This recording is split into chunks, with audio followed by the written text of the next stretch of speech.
Good evening, ladies and gentlemen, boys and girls, and welcome to the latest episode of the Hard Compound Live. For those of you who don't know, my name's Rich and I run and operate the Hard Compound. We're a one-stop shop for all things motorsport, and we can be found primarily on Facebook, Twitter, excuse me, and Instagram, and these videos are also found on YouTube. If you're on any of those platforms, whichever one you're watching on, if you have any of the others, do search for the Hard Compound on any of those channels. Come in and join the fun. We're here to share a love of motorsport, nothing else, no controversy, no nonsense, no arguments, no juvenile behaviour. We're just here to share a love of motorsport, and we do that in the form of usually 3 written articles every day. These go out at about 9 o'clock, 2 o'clock and 8 p.m. Here in the UK. They take the form of race reviews, race previews, throwbacks, birthdays, favourite liveries, breaking news, and anything else that we can shake a stick at. Excuse me. And we cover everything from F1 to touring cars to IndyCar, World Endurance Championship, supercars, rallying, bikes, and all that good stuff. So come along, join in the fun. We've got plenty of stuff for you. In case you hadn't noticed, we also do live video interviews. Just like this one, and just like this one, these go out on our Facebook, our YouTube, and our Twitter. They're automatically saved in the video section on Facebook and in the live section over on YouTube.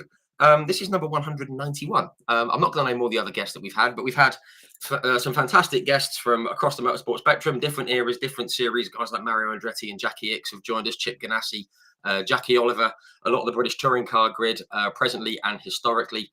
From everyone from like Steve Soper, Gabriele Tarquini, and Ivan Muller, right through to Gordon Shedden just the other week, and guys like Aaron Taylor-Smith and others. We've spoken to Indy 500 winners and IndyCar champions, guys like Alex Palou, Will Power, Alonso Jr., Danny Sullivan. We've spoken to Stephanie Hansen, David Brabham, Carl Wendling, Emanuele Perot, etc., etc. You get the idea. So do go and watch those back when you get a moment, but don't do it just yet, because we have got something a little bit different for you this evening. We have not got one guest. We've got 5 alongside me, and they're all, 4 of them are very, very talented young racing drivers who have been taken under the wing of Alex and Sheila Cursley from Cursley Motorsport, who we've partnered with this year. They race in the Hyundai Coupe Cup, the JSCC, and in various karting series. So lots of support to be given to these terrific young drivers who we're going to be talking to this evening to hear their story, how they got involved with the Cursleys, and where they hope to be going in the future. So we're going to bring them in one by one because you haven't tuned in to listen to me. We're going to bring them in the order that I've got them. This is no order of preference. First up, we're going to bring in Matthew Swatton. Please join me in sending a warm welcome to Matthew Swatton. Good evening. Good evening, Matthew. How are you, sir? Oh, not bad. How are you? Good. Yes, very well. Very well. A bit warm. You look a bit cooler than I do, so that's happy days. But no, thank you for joining us, Matthew. We have also got Finley Worthy. Well, afternoon. How are you, Finley? How you doing? I'm good, you? Yep, good. Surviving. Yep, just as warm as I was when Matthew asked as well. So we're all good. But thank you, Finley, for coming in. We have also got Ben Ward. Yeah. There we are. We're in. Evening, Ben. How are you? Good. Yeah. Super. A bit nervous, but we're all right. No, you'll be fine. We're all friends. Yeah. We're all friends in the motorsport family. We're all good. And we have got Rhys Owen. Yeah. Evening, Rhys. How you doing? Good, thanks. You? Yep, very good. Very well, thank you. Good. Everything's working. So we have the talented young drivers who are all far more talented and better looking than I am. So we better bring in the team bosses, the people that have made this happen. Alex and Sheila Cursley from Cursley Motorsport. Good evening. Hi, Rich. How you doing? Very well. How are you? Yeah, we're good, thank you. Yeah. Super.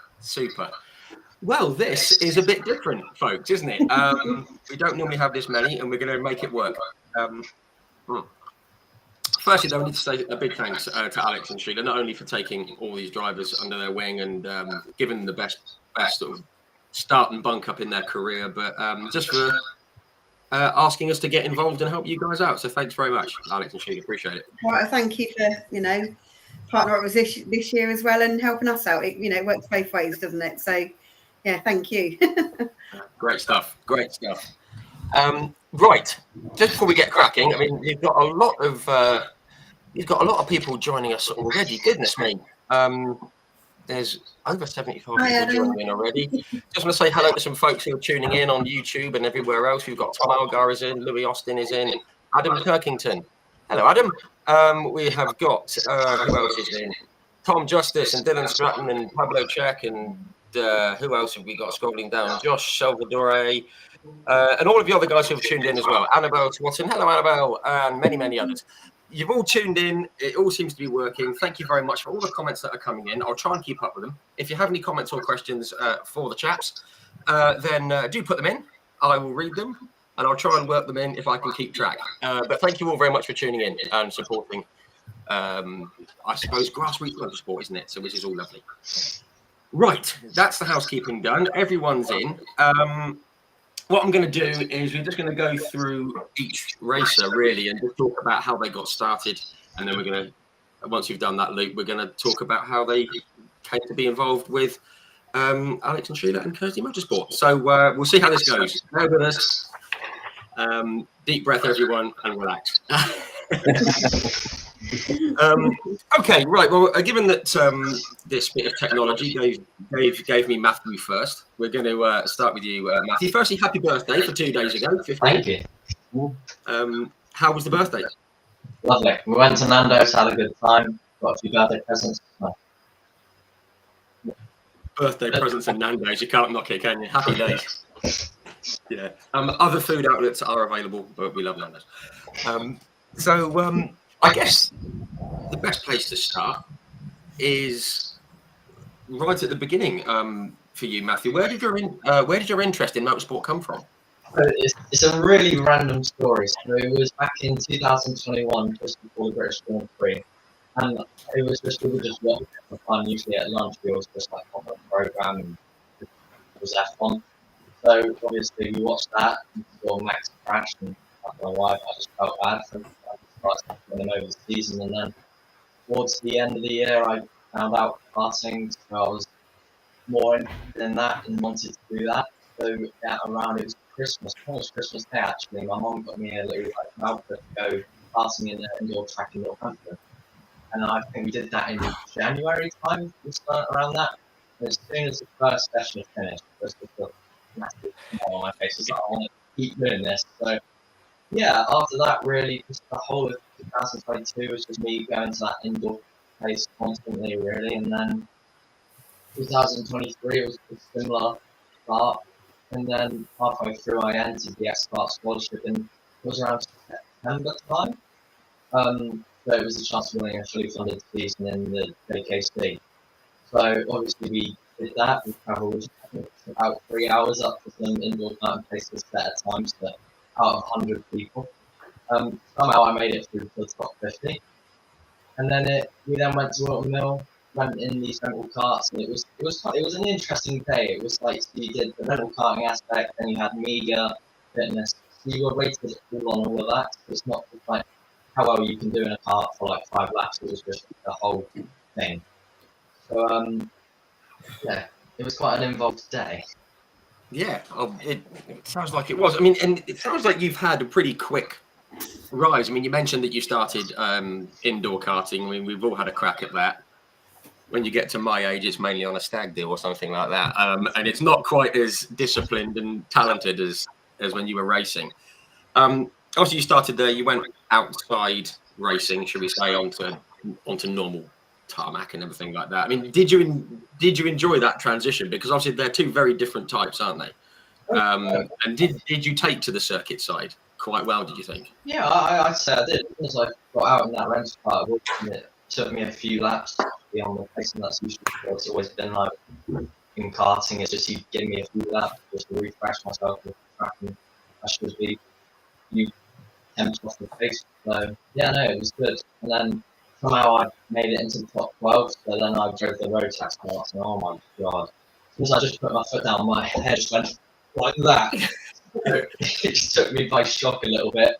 Obviously, sadly, I didn't win, but it was a good play nonetheless. You learn from it, and it just gives you a bit of like an insight of what actually is like the level up from Landscraft. Yeah. Sure, and I guess going up. I did a Rotax kart once, and as you say, it kind of pulled your face off. Obviously there was that shock on that step up, that initial shock and surprise. But I bet it was a good shock, wasn't it? I bet you thought, oh, I'll have a bit of this. Oh, it was, yeah. It's just like the amount of adrenaline that just went through me. I was like, geez. After the first session, I actually just came off and I was just like, around it. But yeah, they're amazing cars, don't get me wrong, but they kind of take you by surprise. Take you by surprise first time round. Obviously, the notes that were sent over by you guys, it says that you did an arrive and drive kind of outdoor championship, like an 8-round thing. I don't like to ask this question, but were you able to kind of get your own kart at this point, or what about was it just 2024? It was around that time, I think.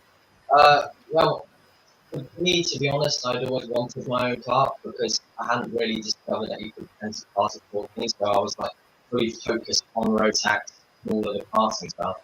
So I was kind of like, then I'll get the kart or something. We just don't have the mechanical knowledge. Like, as a family, like my granddad used to own a garage with something called Swatton motors and stuff like that. So it was like 3 brothers. And they were all into their cars, but I'm just so surprised we never got into racing. right? It's been a football family, really, not a motorsport. I'm kind of the first one that's like actually taken a lot of passion to it. Yeah, and it's great that at least there was that. What's the I guess like the introduction to it with cars and the automotive world being in the family. That's always a good thing. I won't ask which football teams we support because that could open up a whole can of worms, couldn't it? But obviously you've been around the automotive side of things and got into karts, you've got karting. I've got here actually, and then obviously you started competing in this championship, and I've got here. Was it from 8 races? Was it 4 podiums and 3rd overall out of 20 plus drivers? That must have given you a bit of a shot in the arm of confidence. Yeah, it was good because for that whole season, I cannot tell you there was not one race where it was completely bone dry. Every single time for the track, it was just absolutely slamming it down with rain. My helmet was stank all the time. But no, it was a good experience because obviously you're in slicks in the wet, and I think if you can master slicks in the wet, I think it shows that you're a pretty good driver in the wet. So from that side, I think it was good, and just generally just making friends there as well. It was just lovely because all the families are there and they're all together. So it was a nice feeling. It was a really nice championship. Like competitive, but not too much needle, which can obviously sometimes happen, which is great. And obviously, at this point, you'd only been racing really for a couple of years, and you've obviously had a bit of success. You've done well out of 20 plus drivers. You got in the top 3. Obviously, you must have been happy with it, and I guess the bug had obviously already bitten, but you were thinking, this is what I want to do. Yeah. Surely. Yeah, it was. Because around this point, we had discovered that 14-year-olds can go into cars.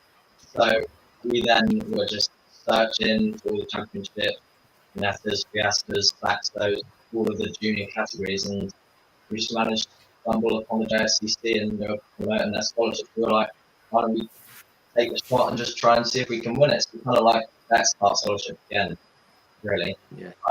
So that it just kind of came around at the right time, I suppose. And obviously, we're going to cover with Alex and Sheila later, like costs of things like that, because they can talk about all that kind of stuff. But and it's obviously all come together. And we're going to come to your arrival with Cursley Motorsport very soon. But we're just going to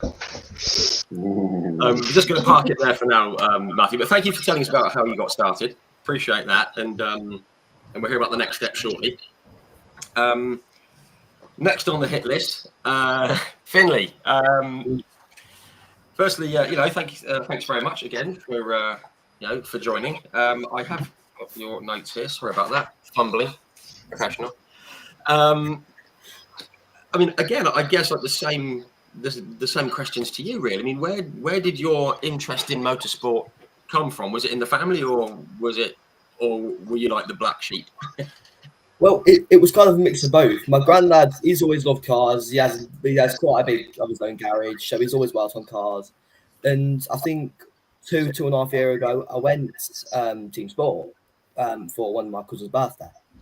So went there and really enjoyed it. So I bought my granddad, and he thought I had like good potential. So he took me again. Eventually got my own stuff, got my own gear, and then it's just kind of progressed from there because he liked MotoGP, so it was kind of motorsport was kind of like quite a big bit, and my dad likes rally, so I eventually developed like an F1. So I mean, it kind of feels like it was almost inevitable that you were going to get into motorsport with it being around the family anyway. And I've got here that you started pretty similar to Matthew. Actually, you started karting. Was it just a couple of years ago? Yeah. I mean, I guess you got the interest in motorsport and people like rallying and MotoGP, all that kind of stuff. Do you remember when you first started thinking, I want to have a go myself? I think it was the first time my granddad came because he kept complimenting me. He kept saying he thought I could get somewhere with this. So it kind of started from there, and I probably committed to it. Yeah. Which is, if you're going to do something, you have to commit to it and you have to go at it full tilt. And I guess from when you started driving, just for fun initially, it didn't take too long until you started getting a bit competitive and elbows out and things like that. It was quite quick. I remember not long after I properly started, I joined the Team Sport Championship thing, like a little driver's thing. And I was doing quite well when I qualified for the RKC. But obviously, when we got the email, we didn't find out about it, so I missed out on that, and I was probably devastated about it. But at the same time, it was still pretty good. Yeah, which there is the odd knock along the way. Of course, there is. Things don't quite go quite as you would hope, but I've got here. You were kind of looking at taking the next step once you'd done a bit of karting and run a few races and had a bit of success and stuff. Then you heard about two people who own a motorsport team offering a fully paid or a fully funded season with a kart and everything all in, which was a big thing because there's a lot of cost in motorsport, as we know. How did you hear about it? Well, my granddad knew a few people that were kind of there at the time, so it was kind of through them people that we found out about it. And initially, we were looking at road taxes, like 2 strokes, and we found that after a while it'd be way too much. We couldn't afford it, so we found out about pro kart. And once we heard about it, we thought we'd give it a shot. So yeah, we did. It just from pro kart just carried on from there. Yeah, sure. Just in case anyone was wondering, we were talking about Alex and Sheila there, the team owners. And obviously I was a tiny bit involved with getting out there. We had a chat with Alex and Sheila at the start of the year about this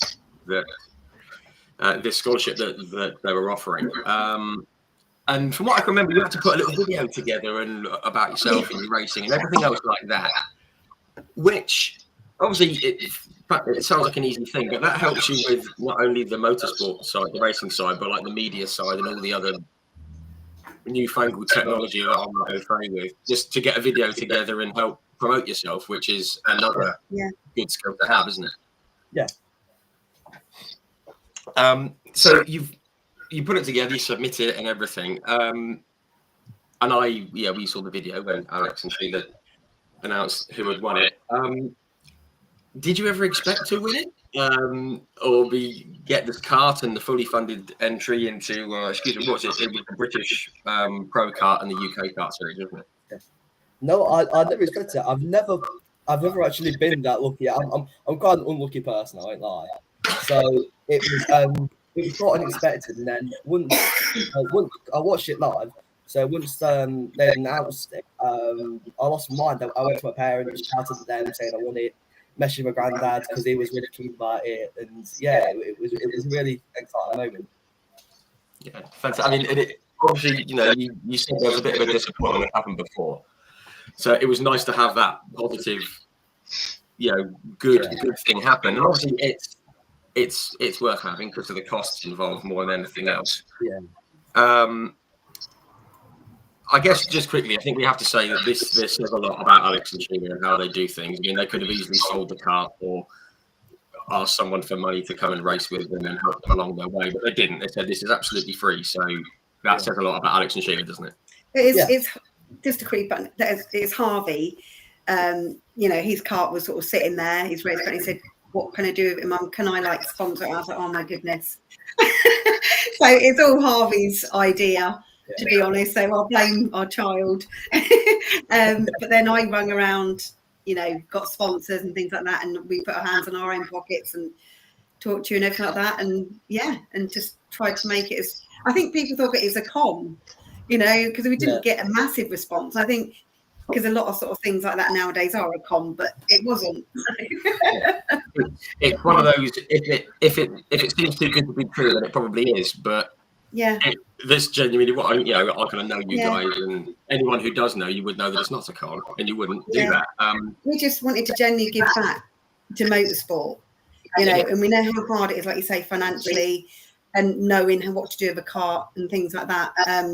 And even the expense of buying a car in the first place to do it, it's all a big expense. And we just wanted to give something back and give someone the opportunity to be able to go and race, and enjoy it. So, which is a fantastic thing to do. And obviously, Finley's benefited from it. And we're going to come to how the season's gone so far and results and races and stuff like that, and what the cart's like and everything. We'll come to that shortly, Finley. But we'll park you a little bit. You can breathe,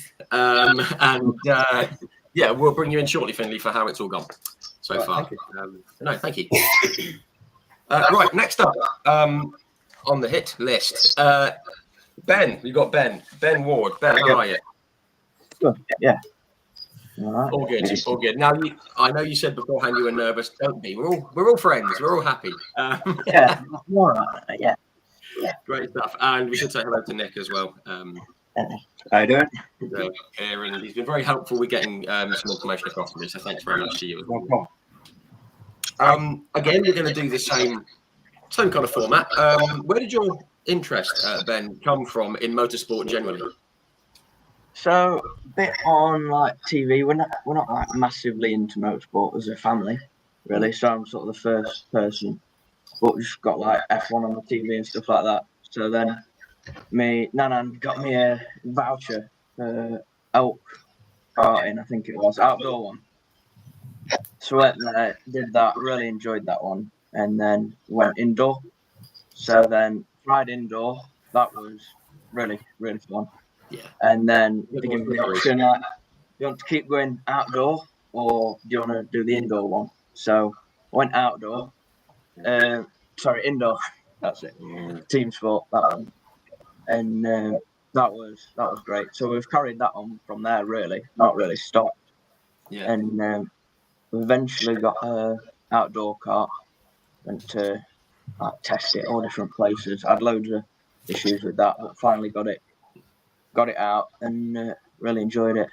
And sort of realised, we can't really compete with all these teams that we've got going in just a little van. Luckily. It's so often the case, isn't it? When there's a lad and dad operation, which happens, or extended family. But I think it's just the best way to start. I think it's absolutely brilliant. That's the way so many people have started, and it's great that you did the indoor and the outdoor a lot. Excuse me, a lot like Matthew did as well, because it's very different, isn't it? The indoor kart, you're slipping and sliding all over the show.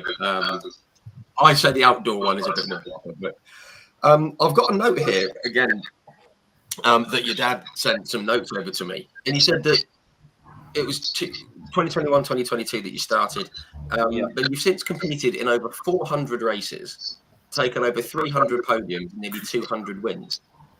Yeah, that's properly impressive. That is some absolutely banging numbers. Did you feel that you were naturally quite good at this? Well, I think I don't want to, no.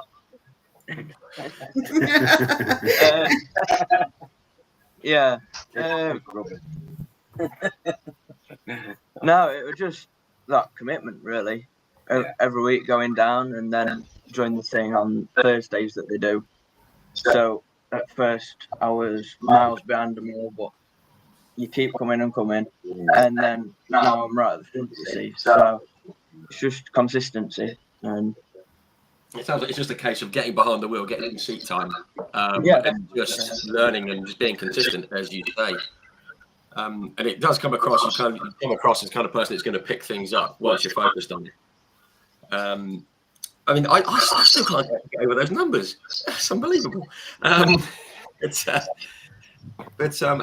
you sort of touched on going down like the owner carts route and going racing outside and things like that. And this is a tricky subject with anyone, especially with young racers, especially with the parents in the room.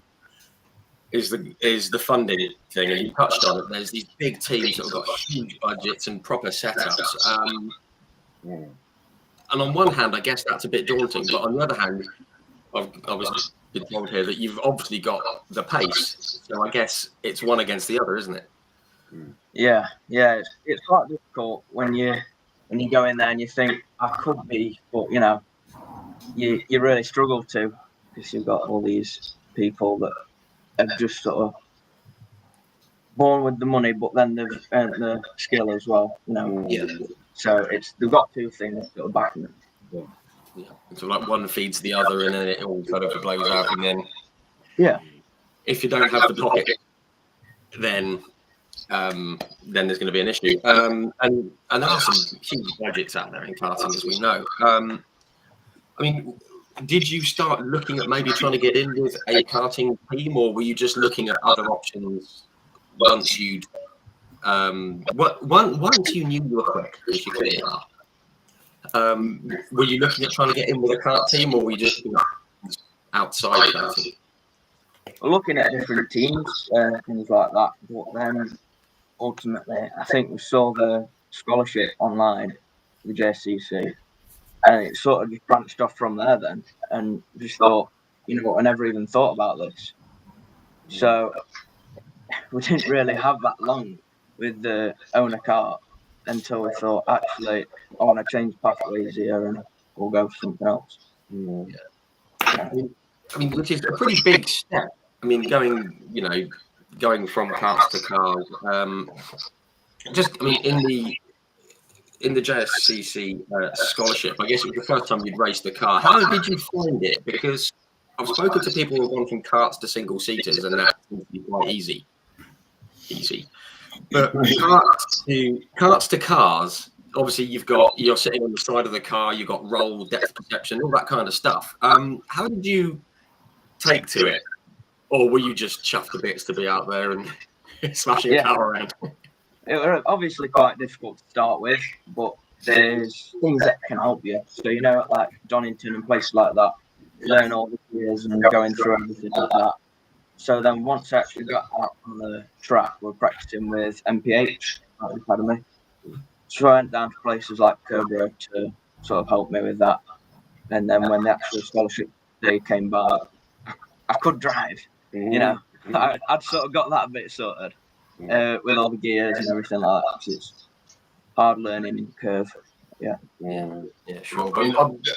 And obviously, unfortunately, I've got here that you didn't win the place on the scholarship, but that's kind of by the buy-in away, because it's all about experience of getting into a car, learning that way of driving, and there's always going to be other opportunities that come up. So I guess that was an invaluable time for you just to get used to racing in cars. Yeah, it was a great day on the whole as well, to be honest, because there was all different sort of what we call them, programs, like about 5 throughout the day. So we started off like changing all the tires for the team, and then we're actually out in the car in the sim doing all different maneuvers and stuff like that. So it helped on the whole as well with the whole sort of thing. Yeah, I mean, not just behind the wheel, but obviously everything that goes into the team as well, which is, again, it's much needed. It's not something I could do, definitely with changing tires and whatnot. I'll do that. I haven't got the arms for it. But and obviously you've been looking at the next step, and you started talking to some teams I know, and settled with those down there in the bottom corner, Alex and Sheila. And we're going to come to that shortly. But no, I mean, again, it's great hearing a slightly different journey, having a better time in the car, and a change of direction. And those numbers, I still can't get. Yeah, fantastic.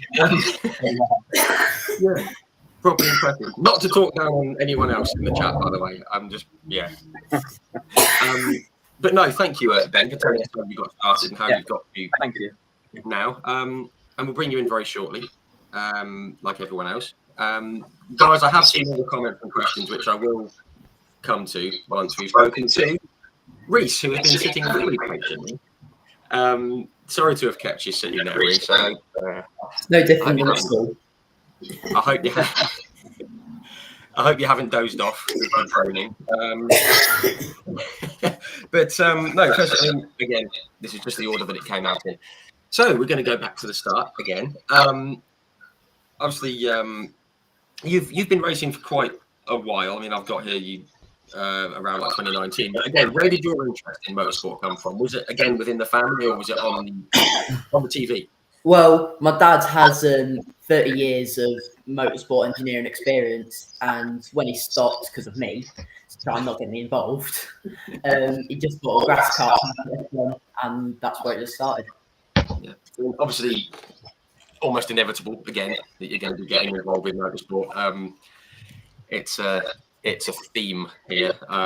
You're kind of born into it in one way or another. I've got a note here that makes me feel really old, because it says that you started racing in grass karts in 2019, age 7, and I was 38 then, which is depressing. But grass karting. Now, I spoke to Todd Hazelwood from the Supercars Championship a couple of weeks ago, and he did grass karting, which is quite big in Australia, and the off-road stuff. It's a great place to learn how to control a kart as well, because you haven't got the traction of a track.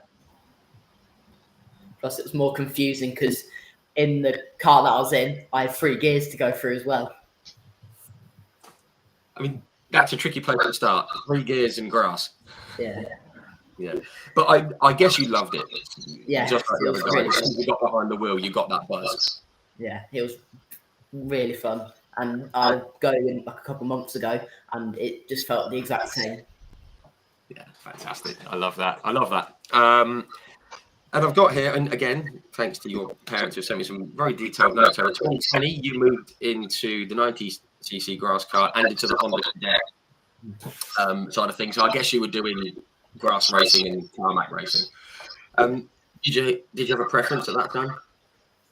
No, it was just racing at that age. Is the right answer. Yeah, fantastic. Yeah, no, I love that.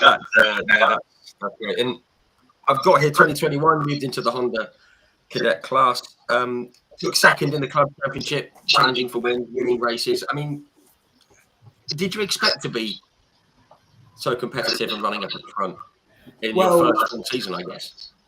The start of the year, I was getting on for podiums, and then by the end of the year, I was going to be getting a podium, and then it was what position it was going to be, because there was 3 of us that were quite close at that time. Yeah. I mean, now I've seen here. Obviously, you had success. You're getting a bit of confidence. You're doing well, all that kind of thing. I think I'm allowed to say this on camera because it's in the notes. You had to get special dispensation. This was 2023. You went up to the junior rotac, and you had to get special dispensation because you were too young. But you were obviously good enough and quick enough, which must have been a nice little confidence boost, taking it to the, being able to compete with the kids who were there at the right age and everything. We mentioned about road karts and the extra bumps that you get with them. Did you find the same thing? The first time I got in one, it felt like I was going like the speed of light. But then the first 2 or 3 times after I got in one later, it just felt normal. Yeah, which is a great thing. I mean, again, I've spoken to a lot of people who have raced in lots of different series and have stepped up and everything. And they've all said that and I'm sure the other guys, you and Finley and Ben have said as well, they've probably found that it felt normal quite quickly. You just kind of get used to what you're doing. I said I've driven a Rotax one, and it's handcuffed me. So fair play to you guys for doing it. I got in 2023. You found yourself running in the top 10 of the national championship and everything as the youngest driver on the grid. Obviously, you're getting seat time and getting consistent racing and things like that. But a lot of it is confidence, isn't it? And being young and being able to beat the older guys must have given you a lot of confidence in your own ability. Well, in the words of most people I talk to, I don't need the extra confidence. I'm perfectly honest. Spot on. I mean, if you can go in and be confident, then then you've won a few battles already, which I'd love to hear that. Given that you're 13? Yeah. Yeah. 13. You're more confident. Well, I think your dad said off camera that you're 13 going on 18. I mean, you're more confident than most of my mates, which is great. And obviously you've obviously got the results and the speed and things like that to back it up. 2024 Junior Rotax MSA. The highlight of the year that I've got here, you got to the grand final of the Kart Masters. Yeah. As a privateer, not in part of a team or anything like that. Not only that, as the youngest driver on the grid, by some distance. This looks like a silly question, given what you've just said, but did you get kind of nervous or kind of overawed by the fact that there were these teams and older people? Like the Thursday and Friday, I was a bit nervous, but then Saturday and Sunday, it just got normal at this point. And on the Sunday, because at PFI, at Kart Masters, you have to walk on to like the start-finish straight to put your cart down and all that. And this is how relaxed I was. When they were waving the green flag was when I was getting in my cart, because I may have been running a little bit late. Just chilled out, horizontal, just ready to go. Which is great. I mean, I kind of love that. I love that. And I did see that, I guess from the outside looking in, people were looking at you as the youngster on the grid. And I guess that kind of took any expectation away from the outside, because they thought, well, he's young. He's not going to do very well. And I saw that you were running right in the edge of the top 10. And then I was told it was a racing incident. I won't ask what happened, but you were obviously mixing it with everyone else in the final. Oh, yeah. It must have been great. Yeah, it was a great feeling. So I was running about 13th, and with a train of cars between, I want to say 5th-ish down to like 20, and I was right in the middle, and then the incident happened. But it was just great. Yeah, it's just one of those things. I mean, racing incidents happen. You don't like to dig and point fingers of blame. These things happen, but I mean, obviously, just from talking to you for the last few minutes, you've got the confidence for it, and the speed and the pace, and you've obviously got your eyes set on bigger things and moving up, and that's where obviously Alex and Trina have come in. Just thinking about when you decided to start looking at stepping up from karts, it might be the same as the other chaps. Did you feel like you got most of what you were going to get out of karting? It was a case of, I feel like I've done a lot of this. Time to look on. Yeah. Well, karting it's kind of its own little world, and it's basically there just to get the basics in, and that's about it. Yeah, and then it's once I guess you've got that and you've got consistency and things like that, it's a case of seeing what else is out there. Yeah. Which is where obviously Alex would come in. But no, thank you. I appreciate you telling us about that and your journey so far. I just want to talk quickly about to Alex and Sheila, because they've been sitting more patiently, which is very good. Yes. Just want to talk about these guys and your experiences actually with Harvey doing karting as well. You guys are pretty well versed in that world, and you've obviously done the brilliant thing that like Finley's benefited from. It's a brilliant proving ground, isn't it? Yeah, it's. Karting is where where we all learn our racecraft. You know, it's really valuable. You know, I think as soon as you can get out of karting and into cars, then that's a good thing. Obviously, we've got Finley in the pro kart, which is, and he's doing a brilliant job as well. It is brutal. The pro karts are brutal. Am I right? Yeah. But he's, really proud of what he's doing. You know, it's mega. And the other current driver, Matthew, you know, he's doing a brilliant job as well. It's his first year in cars. We're halfway through the season. Again, he's exceeding expectations all the time. You know, Top 5. Yeah, top 5. We're knocking on the door of podiums, and the other 2 lads, we're just getting started. We're looking towards next year. In fact, Ben's doing a few rounds this year. I'm just really proud to have all these lads as a part of our team. You know. Yeah, absolutely. And I think rightly so. I mean, obviously, this is the first time I've spoken to these guys, and I'm properly impressed by all 4 of them, and I knew I would be, just because of the way they're applying themselves, the way they're going about the racing, and I want to say that they are in the very best with you two. I mean, I've known you guys for 18 months or so now. Yeah. Since Alex scared the pants off me in a Hyundai around Brands Hatch, going sideways down Granville Bend. It's the only way down there when you're showing off. Brilliant. But that's the difference. So Alex has got the knowledge. He's raced since a young kid himself. I don't think you karted, did you, as a kid? No, I've done a little bit of karting, not competitively, just corporate stuff. I did have a go in the pro car that Finley's racing, and it's too physical for me. Yeah, well, I came in after about 6 minutes, and a guy I know come over and he says, "Come on, old man, let's help you out." And like, it is hard. So You have to get to get out. Yeah. I like a roof over my head. All that was after he'd moaned at Harvey, because Harvey come in, he was testing again, it was really hot. And he moaned at Harvey, you can't even hack 10 minutes. He wasn't even 5 minutes, he'd come in, he goes, "Sorry, Harvey, I've got to put my hands up to you." Yeah. So Fantastic. yeah, but yeah. I mean, like, these lads are amazing. You know, they've all achieved so much already. Yeah.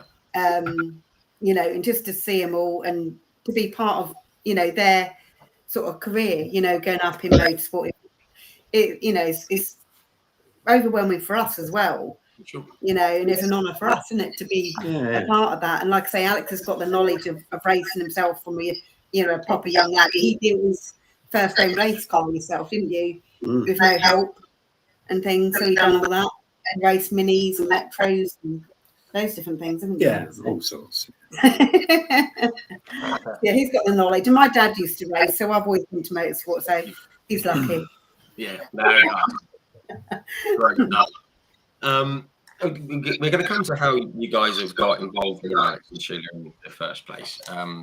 Given that we're all sitting here and saying thank you, I just want to say thank you to all you guys as well, and to Alex and Sheila for letting me be a teeny part of what you guys are doing.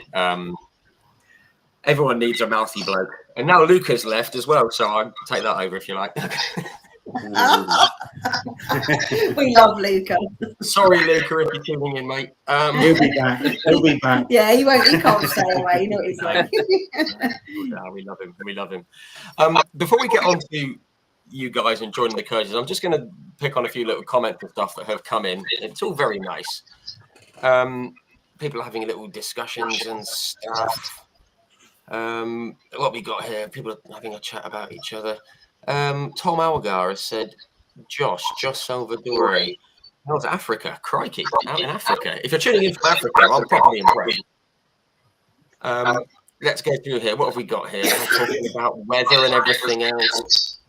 Tom Algar and Adam Perkinson and Louis Austin and Annabelle Swatton, you're all tuning in saying Matthew, big thumbs up, calling him a legend and all that kind of stuff. So that's nice. That's nice to see. What we got here? SWAT Dog. Is that a nickname? That's cool. Is that from Adam?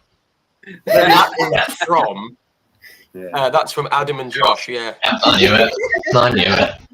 I'm going to write that down. That feels like a Matthew. That feels like a merchandise line right there. Sounds like a rapper. That sounds great. What we got here? What we got tuning in? Katie Brooks has said, "Oh, go Ben, go Ben." That's good. Dylan, good evening, boys. Louis Austin, my redeemed child. I'm not even going to ask what that's all about. What else we got? Everyone's saying they've all smashed it. All legends. This is very lovely. This is very. And Dylan Stratton, who lives down the road from me here in just outside Reading. She says, "What a lovely bunch of young gentlemen." I assume they're not talking about me and Alex. But it's lovely. Everyone's coming across very nicely. Everyone's talking so many good things. Henry Howarth, hello, Henry. He's racing the minis.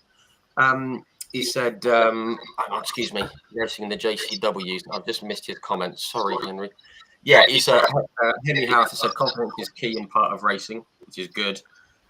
Winning the Fiesta Championship in 2024 has really helped him perform this year in the mini JCW sport class. Absolutely. We've seen him on the telly, Henry. So, yeah, confidence and learning.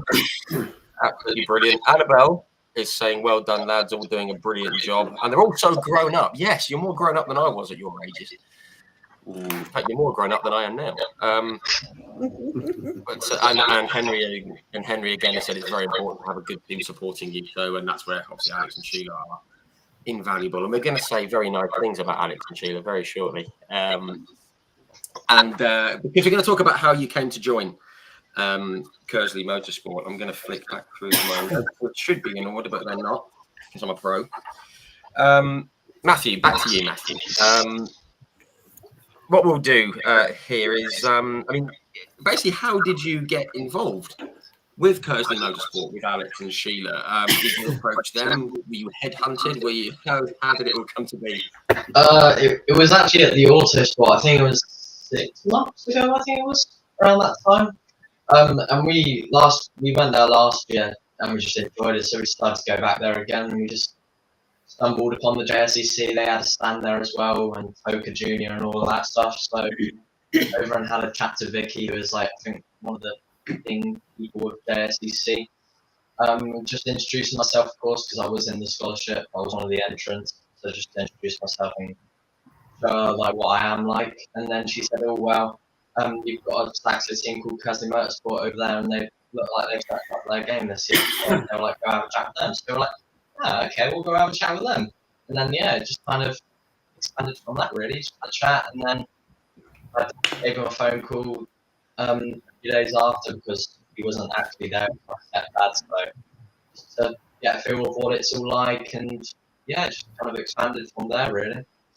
Yeah, which is great. And I mean, that was how I've got involved with Alex and Sheila. And once you start chatting to them, you think, I like these people. And I'm not just saying that because they're on the camera. Because I met them at the Autosport show about 18 months ago, and you kind of feel at home with them. Or as soon as you start talking to them, and you got together, and you had a bit of a test in the JSCC car and everything, and pretty similar to what I said to Ben. I mean, how did you find it going from a kart to a car with all the other stuff that goes on with driving a car?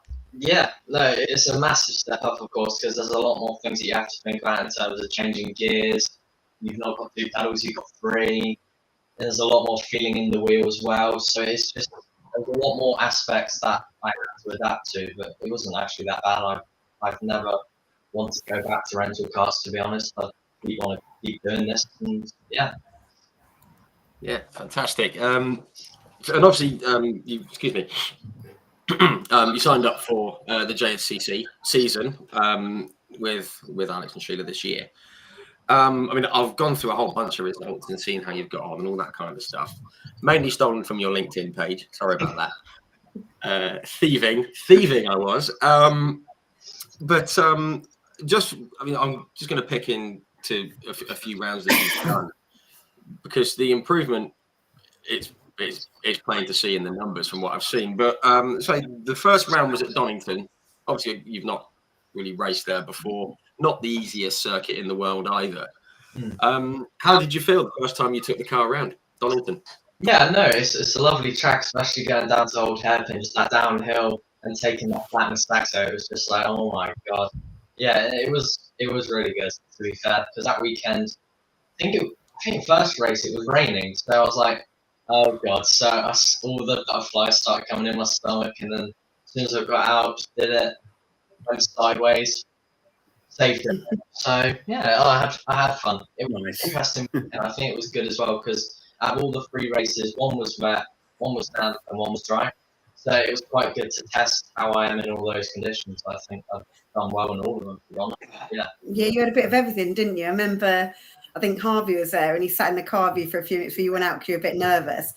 And he just told you what to do when it rains. Obviously, Harvey had 2 years in it. Yeah. He just told you what to do in them conditions, and you done it. You like, I think you're about more or less the only one that weekend that stayed on track. So it's good. It's mega.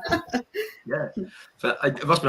I was taken round Donington for 3 or 4 hot laps by was it Brad Hutchison from the TCI UK in an Audi, and I was terrified. I was I was buzzing. Obviously, it was brilliant, but it's terrifying because it was in the wet and the back stepped out just on that last little left hand before the old hairpin. The back stepped out, and I was terrified. And then I realised he did it on purpose to terrify me. But obviously, racing down there in the wet, not easy. And I did see on the notes, I think it was from your LinkedIn page, that you did have a bit of a moment at the old hairpin. Yeah. That must have got your attention. Yeah, that's on YouTube as well. So I got my fame. So that was good. But no, Yeah. it was actually interesting to watch it back and see because it was. I don't know how I did it. I was just as soon as I first saw it, I just started laughing. I don't know why.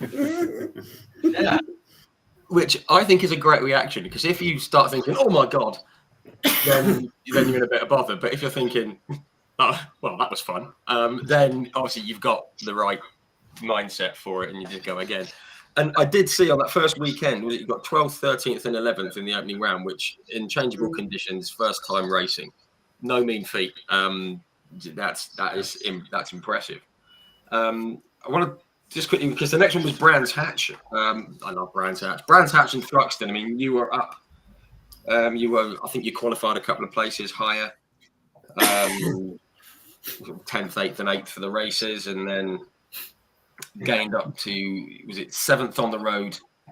7th on the road in race 1, but you had your first run in with stewards. Oh yes. Stewards. Yeah. But, and you got penalised a little bit. Can I ask what for? Am I allowed? Trying to remember what it was. I think it was. Yeah, whatever. Last quarter, I had a bit of a moment, and I rejoined unsafely, apparently. But yeah, that's the basics of what happened, basically. So I don't remember that. after why, I think I was just thinking in my head, actually, to be honest. Yeah. What's that about? If you can't remember it, it probably wasn't about. We'll blame it on picky stewards. Blame it on picky stewards. But pace to get 7th on the road in was it your 6th race or something, or your 9th race? Again, it's about learning and the confidence, and being sort of 13th, 14th, and then 9 races later being up in 7th. Again, it must have been a big confidence boost for you in what you could do, and obviously with what the team could do as well. Yeah, no, I agree. It's just every single time you go to a new round, I think you learn something in that car every single time, even if it's just setup or just how the car feels under different situations. You just always improve every single time. I think I've definitely shown that over the season. Yeah.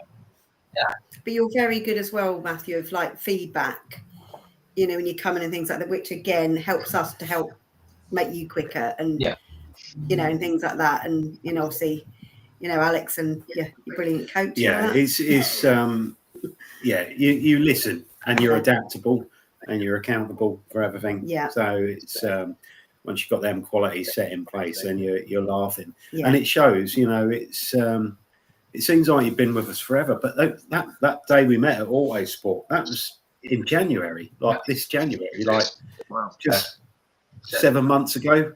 You know, we've come so far in that time. You know, you've got to grips with this car. You know, this is your first season in a car, front wheel drive, and you know when it's going sideways at the old hairpin, you've got to keep your foot in. You know, you've learned so much in such a short amount of time. This is Matthew's learning year. Yeah. You know, we're sort of getting set for next year. Yeah, we're looking good. Yeah, fantastic. I mean, It's that's really why not I'm not focusing solely on results, but because obviously it is a learning year, and that's the most important thing. And obviously, well, Alex just said, you're obviously coming on. Coming on. We say it's a learning year, but you know we're getting serious. competitive. You know, If he doesn't win by the end of the year, disclaimer, that's a joke. No pressure, no. One thing I want to talk about though was like Silverstone, because I know it's not a million miles from where you're based, Matthew, and home of British Motorsport. That must have been great. We've all seen it on TV, F1, Grand Prix, and all that, touring cars and everything else. It must have been great racing at Silverstone. Yeah, no, definitely, I agree, and it was quite nice to have my own bed this time. So I only lived 10 minutes down the road, so it was nice, comfortable bed. So yeah, I feel like I got the best sleeps out of all the rounds so far. But yeah, no, just racing on that track is just, I think if you're 14, 15 cent that you've raced at Silverstone, I think people would look at you and think, are you being serious? It's an achievement, generally. Not many people get to do it, so I feel like if you're one of the few that get to do it, then you should appreciate it massively.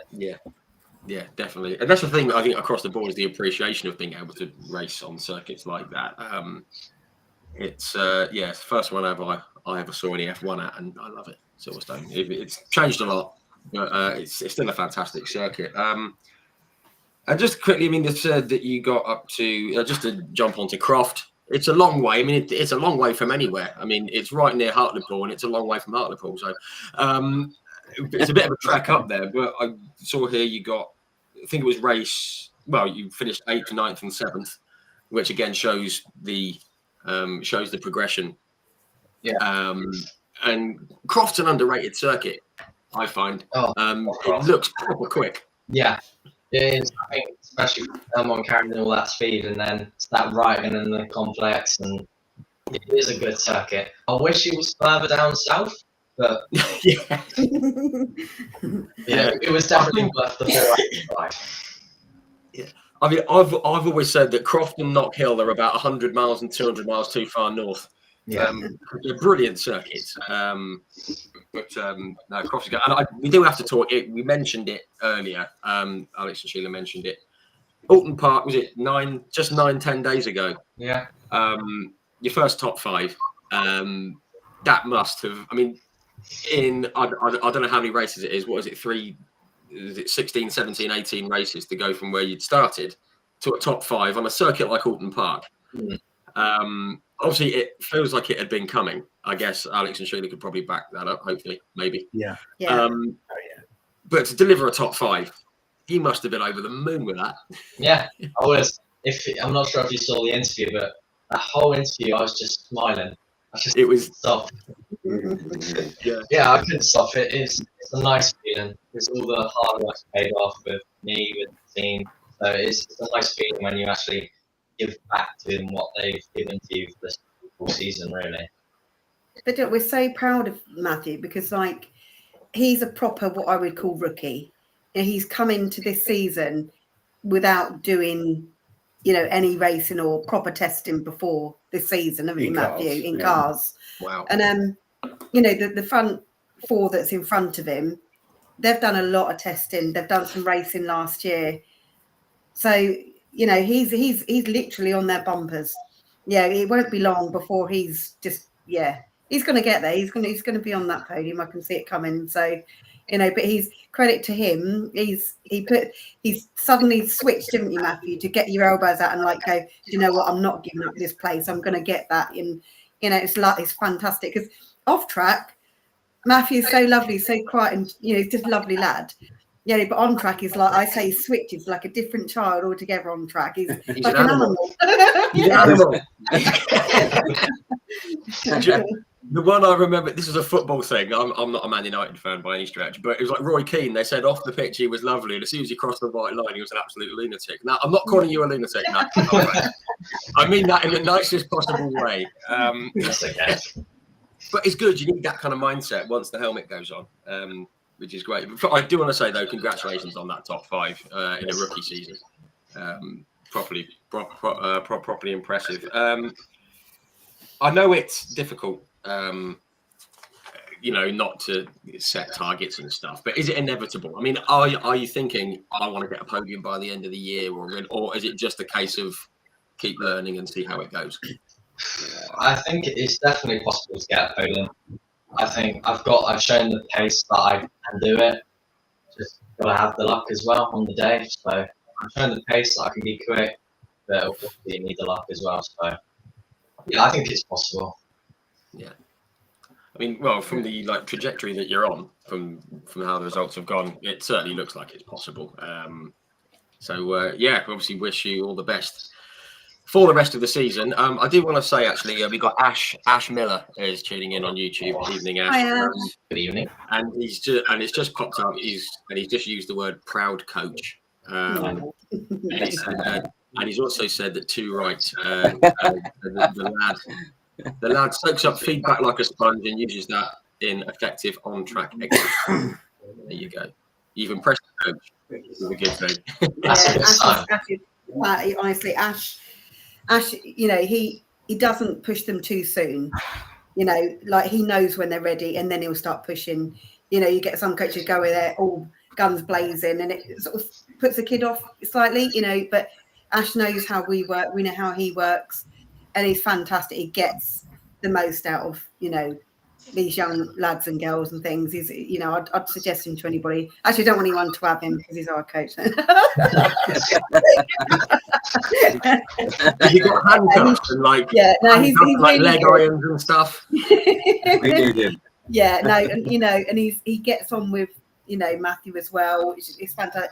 And he's even been there, when he's not being paid as a coach or anything like that, supporting him, watching him on the race days and things and stuff like that.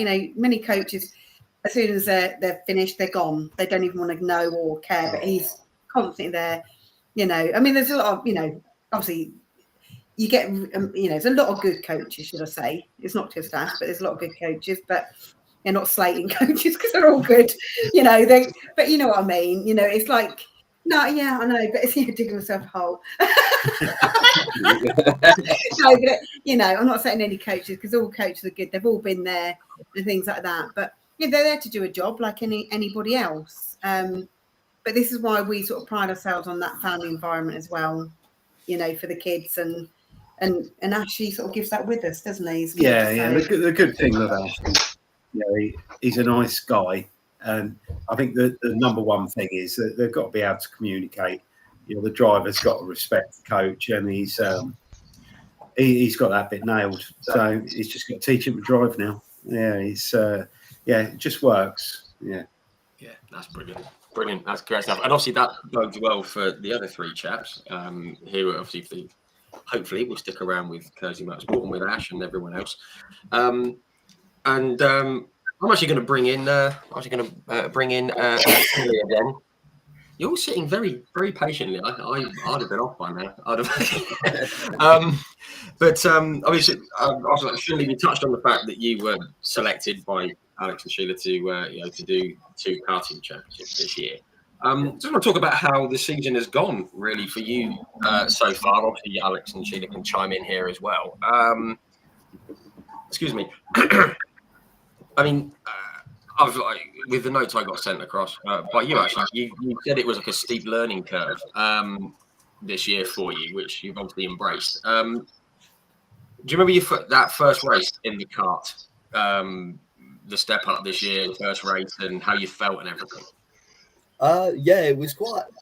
I was quite nervous because when I first went, it was different conditions all day. It was dry, it was wet, it was snowing, it was everything. Like as Sheila, she knows a lot of that. We were out in everything. Finley, honestly, we had hail, didn't we? Snow. Yeah. When the summer came, I was going, well, if you can't drive it in this, I said, give up. But he just drove it and everything. Finn just got in that car and drove it, and I thought he can drive. I said to his nan and dad, he can drive. He's good, you know. And he just straight away got the hang of that car, and yeah, and you literally got tested that day. And then obviously when I got to Shennington for round 1, Sheila and Harvey were there to help, so it was kind of going around in practice, and then once it got off, I'd ask Harvey for like tips where I can improve, how I could just be quicker, and it really did help. It was quite helped. It helped with that curve. Yeah, I mean, and I guess obviously, excuse me, it's not just sort of learning a new kart and things like that. I mean, I guess you've raced on. I mean, have you raced on some new circuits this year? Tracks you haven't raced on before, or are the circuits you have raced on before, are they just different because you're in a more powerful kart, and there's more karts on track and stuff? I mean, how have you managed that, I guess? Well, obviously, because it's the first year, I've never been to any of these tracks. The only track I've actually been to is like Team Sport, Daytona, Tamworth, and Stratton. And I'm trying to think. Yeah, it was just learning it. It took quite a bit of persuading off like my nan, my granddads, and obviously like them also telling me about pre-round part.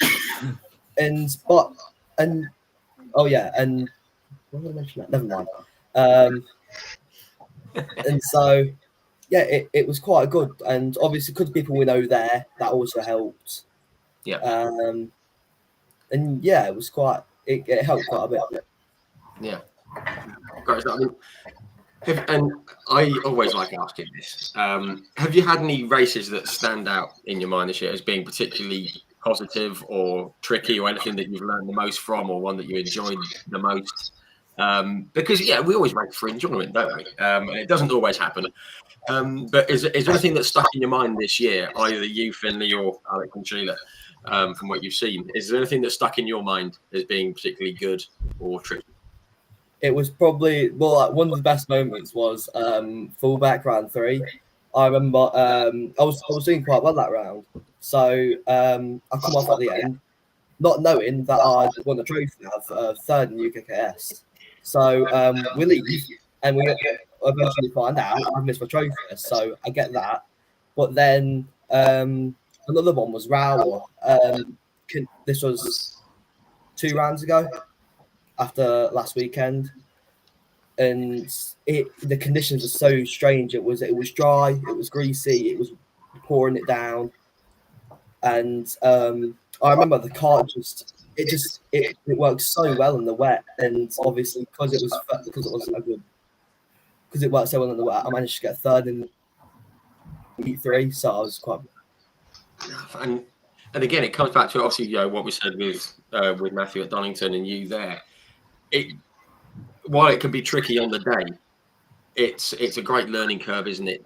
To race in different conditions, see how a circuit can change and how you can adapt to it and how quickly you can do that. Which again is a huge thing in any series. I mean, and again, like Matthew, are you setting yourself any targets for the season? Any plans, or are you just going to get at it, get after it, and see how it goes? I'm just going to try to do my best each round, try to get as high as I can. Obviously, I want to aim for another podium. But, it should be quite interesting. Yeah, it should be good. I mean, we bless him, like, just quickly, I won't keep you on. But like, Finley, he's probably got the oldest car out there. He's got like a Mark 1 7 car. So, like you said, in the wet, it's like it comes to its own, doesn't it, Finley? It's amazing. But in the dry, you see the newer cars, they've just got a little edge and things. We were praying for rain.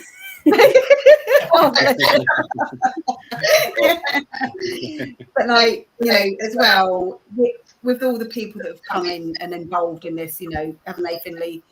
The sponsors and everything that helped, they got what's his name, Plant, Max Plant, isn't it? Yeah.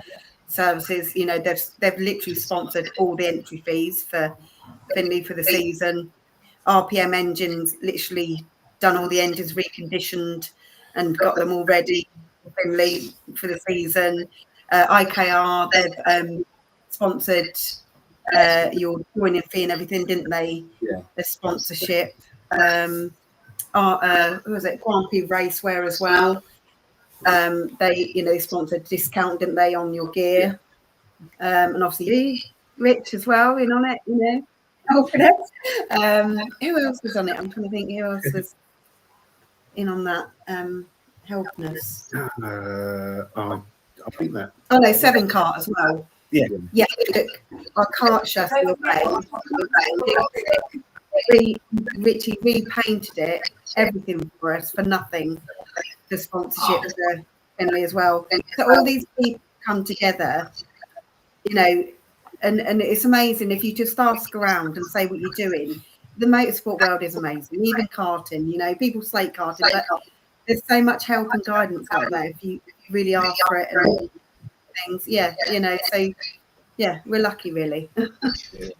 That's great stuff. Great stuff. And again, it's the team and all the people who help the team as well, isn't it? It's a whole big chain of people that make it happen. Yeah. Just quickly, and I know Finley's mum looks like she's just off camera, and I don't want to give her kittens or give her a sore wallet or anything like that. Are you kind of looking at hoping to stay with Alex and Sheila, maybe to get into the JSCC at some point or something similar? And is he allowed? She didn't hear. Hold on. So can you say it again? Fingers in ears. I was just saying, at some point, would you try and look to get into the JSCC or something similar? That's his nan. She's lovely. I think Nan, it's a bit dark there. Yeah. Yeah. Are we looking to get into the Junior Saloon Car Championship with the Cursleys or anything like that, if possible? Well, that would be fantastic. Yeah. Yeah. Good answer. Good answer. I just want to say, oh God, no. Well, we have, we said to Finley, because they look after the cut amazing as well. So we're really pleased with how they service and look after the cut in between everything. With Harvey and me have talked and offered them and said, look, if you want to keep the cart for as long as you want, as long as you look after it in place things that are broken again next year, they're more than welcome to keep the cart and borrow it until he's finished with it. So. Fantastic. Which is a nice thing to have, for next season. There's at least one option, which is great. But no, that's great. And obviously, Finley will come back in at the end where we do little fun questions. But obviously, Finley, we wish you all the best for the rest of the season as well. Hopefully, that podium will come. Yes. Great stuff. Nice one. Thanks very much. Excuse me. Right. Okay. Next up, goodness me. I'm trying to keep track. Ben, you're back on. Again, thanks. Thank you for waiting. I did try and find a way to do this. People weren't waiting, but it's impossible. But Ben, we left your story with you were looking at teams and trying to get into the JSCC, and you made the absolutely correct decision to join Cursley Motorsport. This might be a silly question, given what we know about Alex and Sheila, but why was it Cursley Motorsport that you wanted to join? Apart from the fact that they're lovely. It was quite a big decision, really, because at the start of the year, we were going down to all the different races. So we've been to pretty much all of them bar one, I think. So we're going, and that really helped us decide where we wanted to go. That massively helped. So we're in with a couple of different teams, testing with different teams, and eventually we decided on these guys. So I think we made the right decision there. Yeah, absolutely right. And obviously from having spent time with them as well, and they've touched on it as well, and I'm sure the other guys will agree, it is a real family feel, isn't it? And it's done because they love doing it and they want to help people. And I guess that was a big thing. And I guess you felt that as well once you spent time with them. Yeah, definitely. It's a really nice atmosphere when you're there with everybody. And it's not just about one race that you do for 15 minutes or whatever. When you're off the track with everybody else, it's nice atmosphere there. So it makes the whole weekend, sort of thing. Yeah, it kind of makes it it's obviously the focal point is the racing, but it's everything that goes with it as well. And you know, as I said, when I first met the guys, I just thought these are good motorsport people. They're doing it for the right reasons and they're doing it the right way, which is obviously the And reason. Ben and his dad are already part of the furniture, so it's. I mean that feel in the team. That's really important to us. Yeah. You know, we're a family, as you know. You know, we're only on track for a little bit of the weekend, so we want to have a good time and a good feel for the rest of the weekend for everyone. You know, that way we can really focus on the serious stuff without having any. No one wants any beef, really, do they? No. No one turns up for a row, do they? And obviously, the first time I spent time with you guys at Grand Patch, I walked into the garage and you gave me a cup of coffee and it was cold. So I thought, well, I like these people already. But that doesn't make my hospitality look very good then, does it? No, there was loads of even better stuff in the garage. The coffee was nice. Just talking quickly about family and people, our good friend Luca Staffini is tuned in on Facebook. Evening, Luca.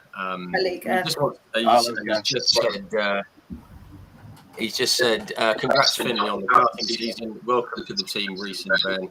Great driving so far, Matthew. But who's the ugly-looking rookie on the bottom right? The one with the glasses? The one with the glasses with his mum sat next to him. Luca, you're not too old to tell off, you know. I guarantee he's out in Spain. He's put some distance between us. And Yeah, he will do, yeah. Well, no, we'll be seeing this weekend. Where are we? Where are we going? Lyddon Yeah, this it's coming to weekend. see him. Yeah, I'll be telling my race and son off then. So. Yeah, brilliant. I mean, so folks, that's what you've kind of walked into. But that's Luca to a T, and we love him. So, Luca, thanks for tuning in, buddy. Good to have you. Anyway, want to get back to Ben, obviously. Obviously, you got in the car, did some testing. You've done some testing already. Was the Cursley's car different to the one you did in the scholarship or racing the scholarship? And were you able to give a bit of feedback on it when you first got in that car? So it's always been, just watch to hand. So I did the ones at Kerbera, where I was speaking about with MPH. So that was just a testing car. So I think when we actually get into the race car, it's going to be massively different. Yeah. Because the suspension's stiffer and everything like that. So it's going to be another learning curve again going into that one. Yeah. And obviously you led very nicely into what you're doing. We'll come to next year shortly, but you've led in very nicely to you're doing a couple of rounds later on this year with the team in the JFCC, making your debut and all that. Is it Snetterton and Brands Hatch, isn't it? Yes, yeah, it is. You must be looking forward to that. Yeah. Every time we keep coming down, I'm just looking at how many days have we got left? Yeah, I can't wait now. Really, yeah. Have you been to either track before? I mean, as a driver, we've been to Brands. I don't think we've been to Snetterton, have we? Yeah. So that'll be new. Driven that a bit on the sim, but it's always different when you're there. Yeah, and I was actually going to say, I mean, have you been able to do much on the sim? Because obviously that's such a big part of racing these days. Old people like me can't get it out of their head with just a computer game, and it's not. It's absolutely not. They're so realistic. But obviously, places like Snetterton you've not been to. The sim's a big thing now, isn't it? They can really, really help you give maybe not a complete outline of the circuit and how it's going to feel, but it kind of gives you a really good idea for when you get there. And I guess you're looking forward to taking that into being on track yourself. Yeah, every little bit of feedback's good that you can get. So I think the other day found an old speaker, so I managed to install that as a bass shaker and all sorts of bits that I've got going on with it. Yeah. But every bit is a little bit more detail that you can get from the car, and then make you better and hopefully transfer that over. Yeah. But we'll see. Yeah, we'll see how you go. But I guess it works the other way. Once you get in the car as well, you can kind of relate it back to the sim and go, "Oh, that wasn't quite how I expected it," and that's another way to learn and how to learn to pick your way around the circuit, isn't it? Yeah. Like reverse The biggest engineering. part of it is just learning the track. Because when you just look at a track map or something like that, you don't know the exact line to take or how to go through it. So that's a lot of learning out the way. And then when you arrive on Friday, then you can focus on other things. So, Yeah. And I guess, did you say that you've driven brands in the past? Because that's one that you can't get from a track map. yeah, I've never driven it in a car. No. Right. Just on the sim again. Yeah. Wow. Because I've spoken to a lot of people who have raced in touring cars and the minis and everything else, and I'm actually going to name drop who it was. It was Bradley Gravitt, son of Rob Gravitt, who raced in the mini, and he said that he did loads on the sim, and then he got on the track and he just went, "Well, that was worth about 10%," because the brand is so not to scare you. I don't mean to, but. He said like Paddock Hill Bend was so much steeper and Druids was quicker than he thought and all that kind of stuff. But I guess you're looking forward to doing that one as well because it is a brilliant circuit, isn't it? Yeah, that's something you can't simulate when you're going down there. I'm sure that'll be incredible. Yeah. Can't wait for that. And again, I mean, talking about targets and things, I guess it's just the 2 rounds. I guess it's just a case of learning the car, getting it all set up, and getting yourself ready for 2026. Again, you've signed up for a full season. Yeah, that's the big focus, 2026. But these 2 races just for learning. Obviously, you want to get as high as you want. You get first, really, but won't get that as long as they'll spin off.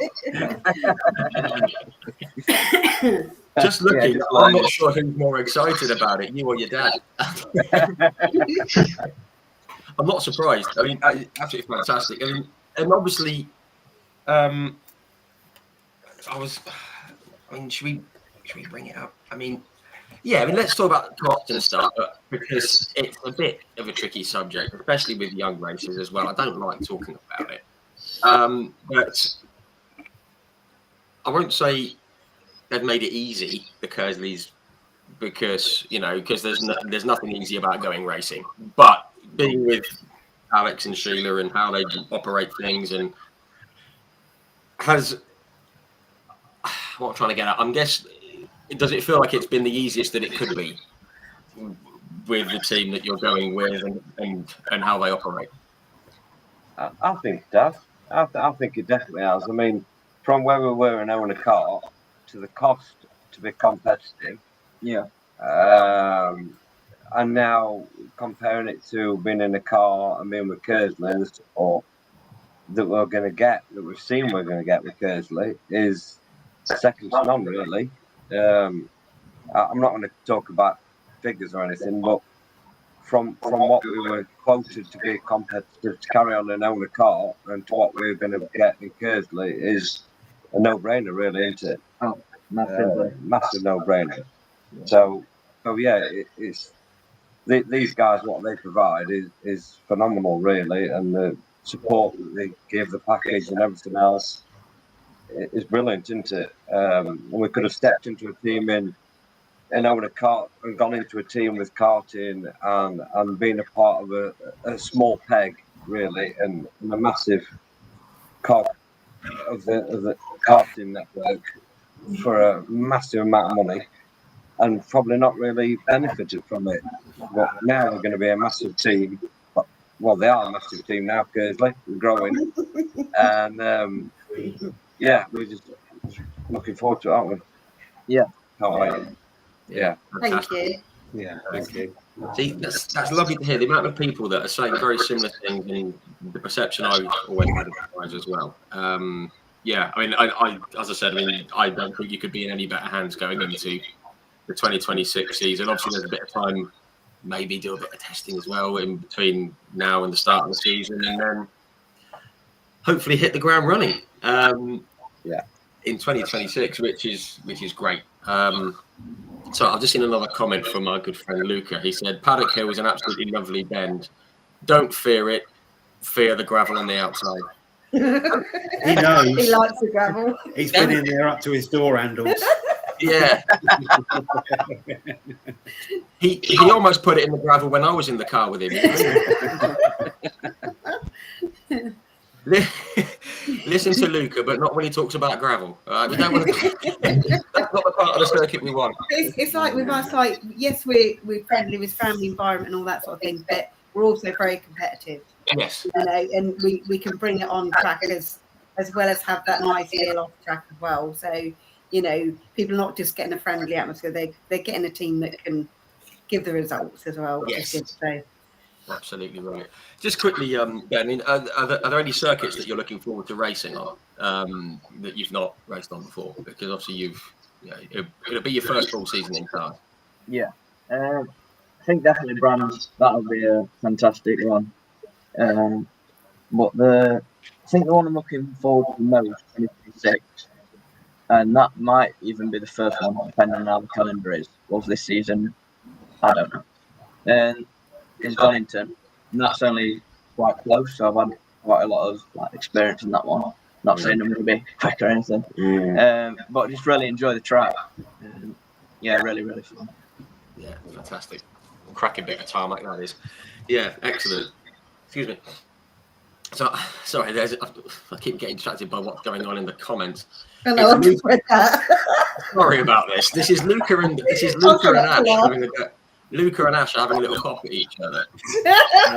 Although I don't think they can see each other because they're on different platforms. Luca has said that he didn't crash. He said that he ran out of tarmac to slow the car down. And Ash has said, "Isn't Stacchini Italian for little gravel wizard?"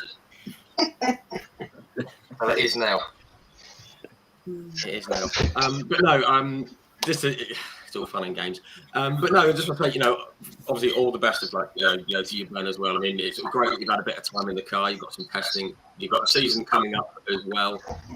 And obviously, Matthew's shown what a JSCC car can do a Cursley car can do in the JSCC. So you're in good hands. Yeah, looking forward to seeing where you get on.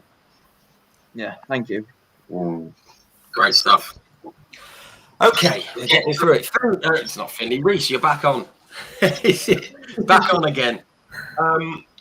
Again, I'm going to go back to how you got involved with Alex and Shooter. I understand you've got you did a test in the JSCC car. Was it last month? Yeah, last month. And by the end of the day, if you take the passenger's weight out, we were about 9/10 off the lap record, which was quite good. Quite good. Yeah, you done good. No, that is proper again, that's properly impressive. I do like these impressive numbers that you guys are all throwing out. But under a second off the lap record on the first day. Again, I mean, I guess you kind of took to the car pretty quickly then. Well, yeah. I pulled out for the first time, and I just put my foot down and went, go on with it then. Because normally people go, oh, I'll just go around slowly. And I think Dan was expecting me to go around slowly. It was Dan Lloyd sat alongside me. I think he expected me to go like half pace just to get around. I went about 90% to get going. Me, Alex, and the parents were sitting there. Rhys's parents sitting there, saying, "Right, we're not going to do times. It's not about that today." And by the end of the day, we couldn't help ourselves. You were there clicking away with the stopwatch. Yeah. Having said that, I guess if you've got Dan Lloyd, obviously Dan's been on here for a chat. We like Dan because I know you're involved with the company. When you've got Dan Lloyd sitting next to you, do you think, well, I've got to give it some berries here. I've got to kind of show what you can do. Well, there was only one moment where I nearly ran out of talent. To Brighton, before the last corner, you have like a fast right-hander. And I may have turned in a bit early and got sideways and nearly put it in a wall, but it was all under control. You didn't though, did you? So yeah, done good. The key word there is nearly. Yeah, exactly. That's all you need. That's all you need to know. Just quickly, I mean, on obviously Dan, having Dan in the car. I mean, Dan's raced plenty of things. He's raced in the Porsches. He's raced in the TCI Europe. He's raced, Civic. He's raced in, was it the Honda Civic? He raced, didn't he? The Dirtfish Honda Civic, and Let's he's just raced say in everything. everything. Is Hyundai. Having him alongside you, assuming he wasn't terrified, which I'm sure he wasn't. It must have been.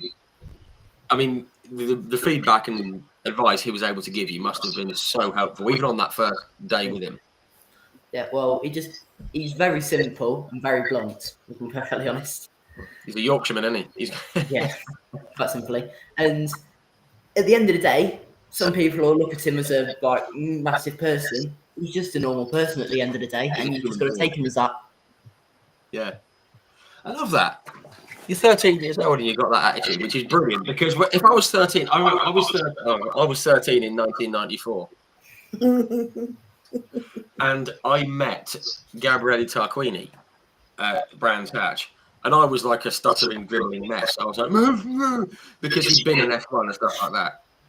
And then I interviewed him and I wasn't. But I think the fact that you've got the attitude of he's here to help, he's a bloke, that's a great way to do it. And obviously, you come across as the kind of lad who's going to take things on board quickly and put it straight into practice, which I guess Alex and Sheila have seen as well. So, again, being able to absorb the feedback and put it on track is a big thing, isn't it? Yeah, well, every session, Dan would go, we're going to sort this corner out, then that corner, and just go out and do it. And there was one corner which had the main issue with, but by the end of the day, it was almost fully sorted around the track. Yeah, and it must be nice being able to feel that progression that you've made yourself as well. Thinking, as and when it comes to it, I can get the best out of this corner. I know where to head here, how to set up the next one, things like that. Yeah, which is great. I mean,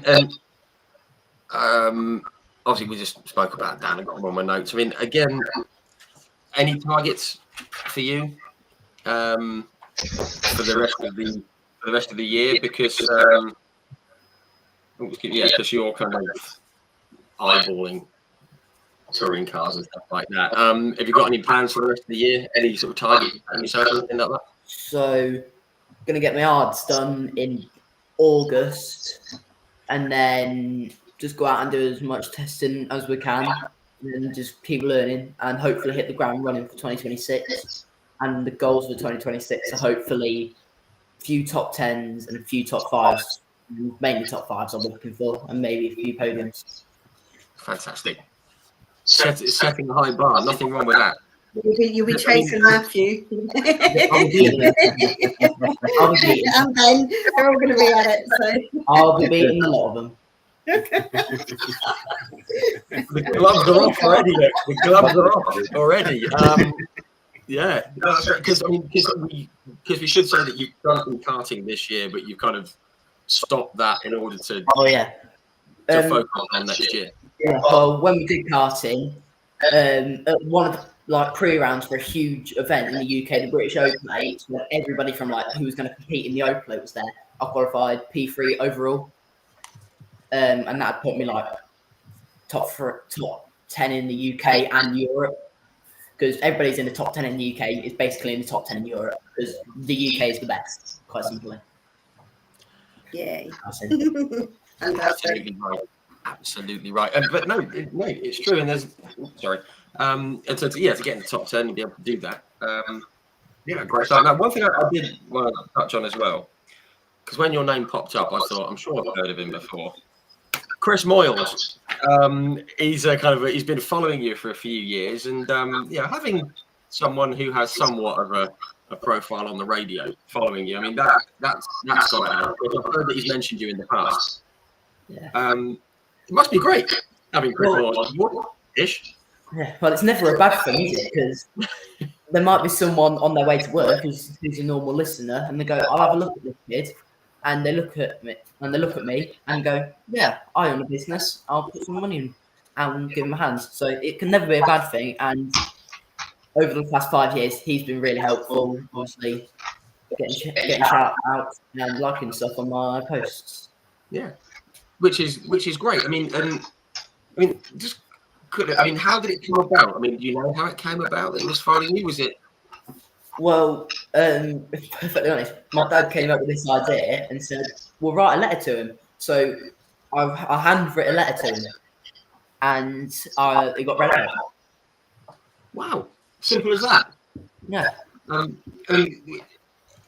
Which is great because obviously we know the off-track stuff is very difficult, and again, this is where Alex and Sheila come in, very, very helpful. Being able to make things as affordable, I guess, as possible, but that kind of outside the box thinking. I mean, that kind of helps, doesn't it? Because any help you can get, whether it be from someone giving you a shout out on the radio, or any company that comes on board, or any driver who gets involved, anything like that. I mean, I guess all four of you have found that anything like that is a massive help, isn't it? Yeah, it's really helpful whenever somebody decides to give you a hand. Yeah, it's always really good. And so sponsor.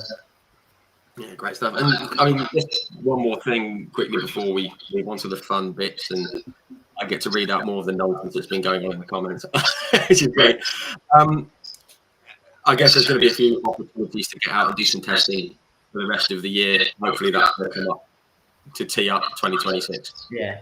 Well, the more testing you can do, the more likely you are to hit the ground running for 2026.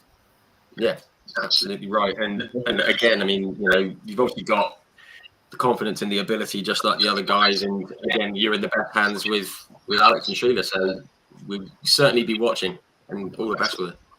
Oh yeah, thank you. Fantastic, great stuff. Now, this has gone on a bit longer than planned. Sorry, folks, getting late, but we're going to have some fun stuff in a minute. But first, honestly, we have got Luca and Ash are having a right ding dong in the comments.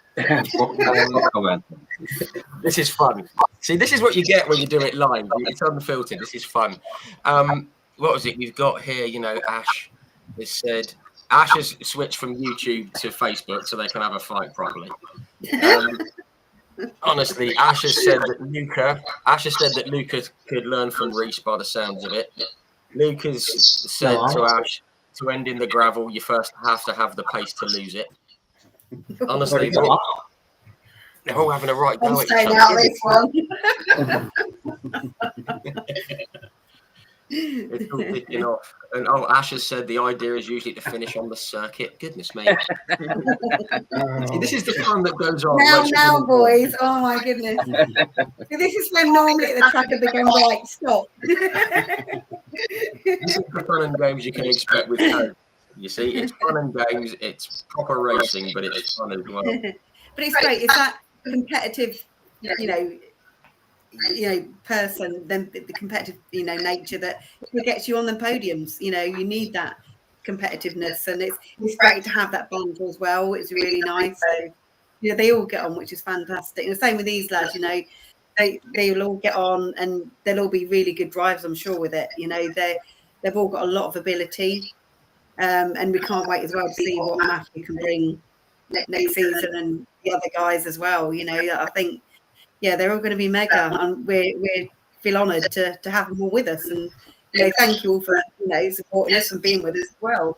We appreciate it a lot, and having that faith in us. So it's good, isn't it? Yeah.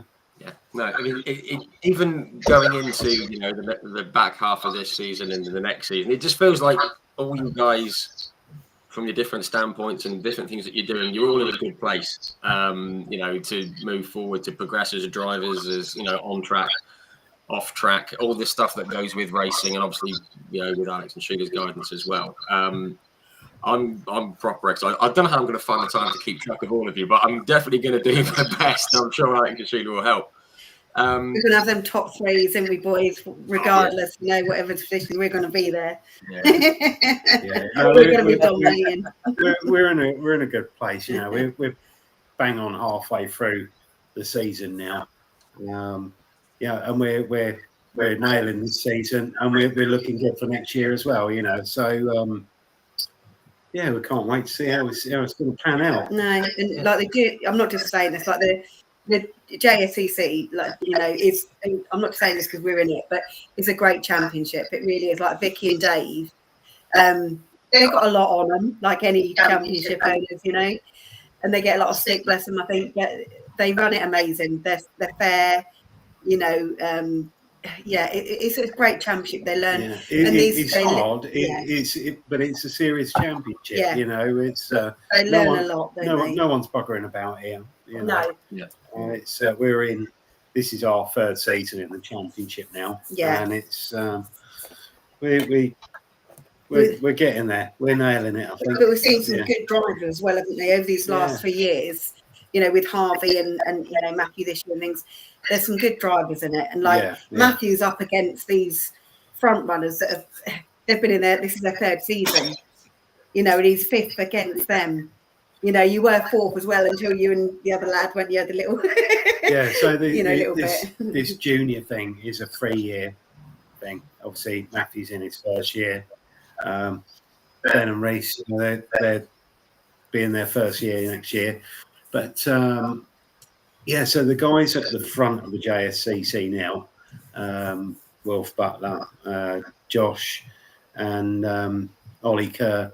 I mean, their third year. They are mega, absolutely mega. You can see it just in the car watching the live stream. You know, they're serious. So this is it's a massive learning curve. This is.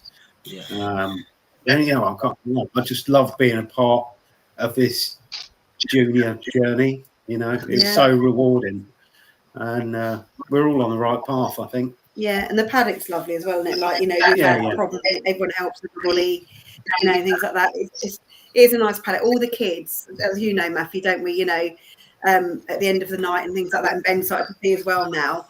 You know, that you all get together, you all have a laugh, you know, and on track, there's no friends, but off track, it's fantastic. It really is. And Vicky and Dave promote that. They want that, you know, and we do as well, don't we? It's fantastic for all of them. And if they have a bad race, you'll always see the other kids going over and say, "Are you okay?" And they're so supportive. It's amazing.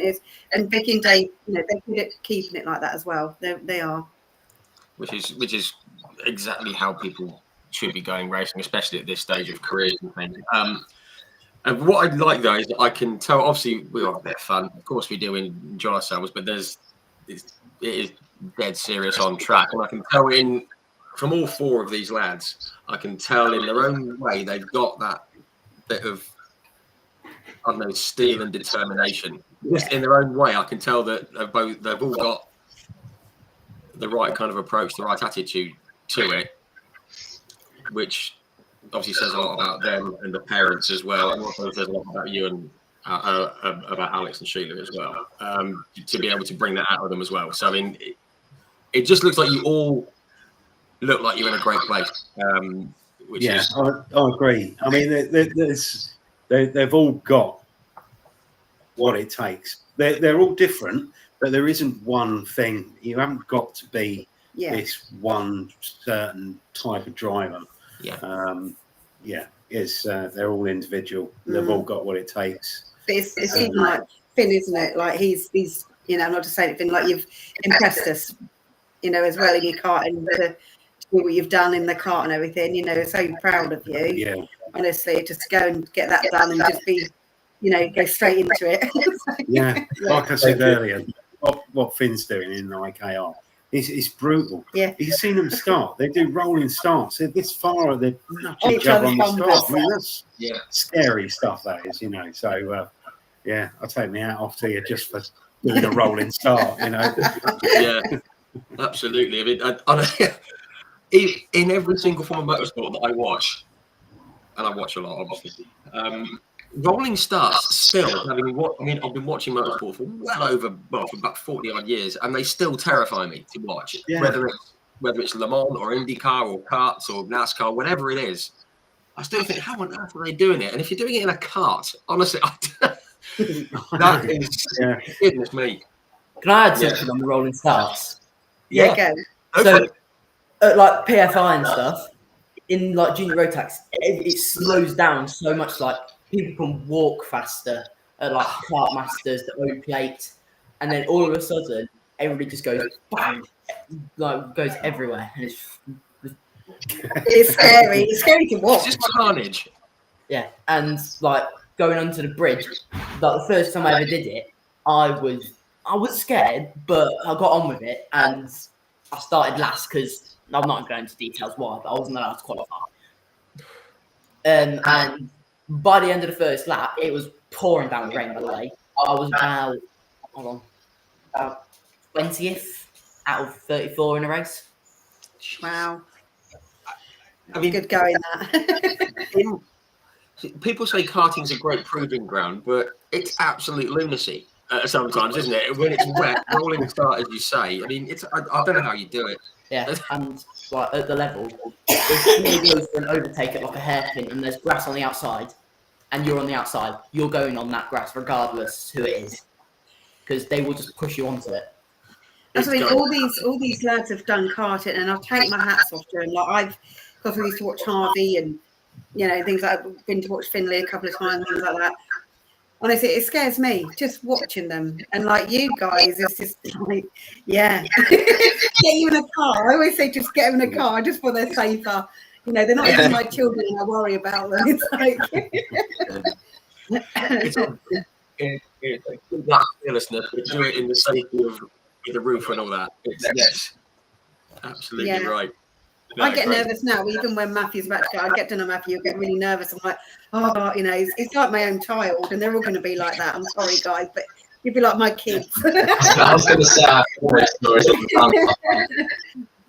and I can't help it. I get really nervous, and Ben knows as well, and Matthew already, and Ben's watched it and things, and Rhys. I think, when they're out there racing, I'm going and I'm embarrassing. Harvey hates standing near me because I shout. I jump, I'd like everything. I'm just like, I get really competitive just standing there. If I was like that, I couldn't even get around the first corner. I'd be useless. But I'm telling them, you go faster, you do this. And I'm thinking, like, I know what I'm doing, I'd still be wheel spinning on the line. I'd be getting it all wrong from the start. So, for you guys to have done the karting and been as fearless and had the results that you've had, and you're making your own progress. It's, as Ashley says, hats off to you, all four of you guys. Because I couldn't do it. Which is why I sit in front of the cameras and talk about it.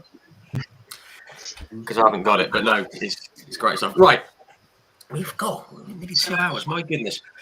Okay, always have a little bit of a fun few questions right at the end. And we're going to go round in the order that we've done here. Favourite driver in any series? Matthew, do you have one? Alex Cursley. Probably be Max. What? Controversial? No. I don't really know, to be honest. I'm in British touring cars, probably in Common. I'm starting to get British touring cars more. I've kind of gone off after a bit. So. Yeah. I'm more invested in British touring cars now, so I just think the racing's a lot closer. Real racing. Yeah. Absolutely right.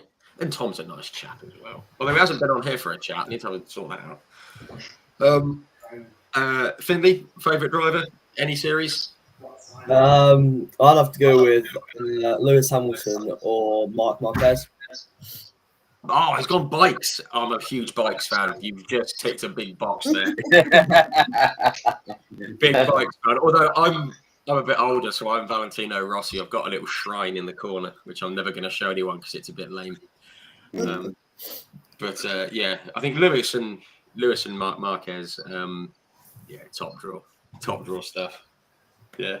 Ben, have you got a favourite driver? Rider, any series? I'd have to go with Lewis as well. I think growing up watching him, but honestly, with the British touring cars and things like that, don't really get time because you're working a lot on the weekend, and it's 8-hour stream to watch. So don't really get to. But when we get a chance, we'll stick it up. Yeah. No, great stuff. So you've got a lot of love for Lewis. We like this. Rhys, same one to you. I'm gonna have to go with Wilkes BMW driver and recent Nürburgring 24-hour winner Jesse Krohn, because obviously I got signed gloves off him, the Daytona 24-hour winning ones. I got Wow. a hat off him and the Nürburgring 24-hour bag off him as well. Wow.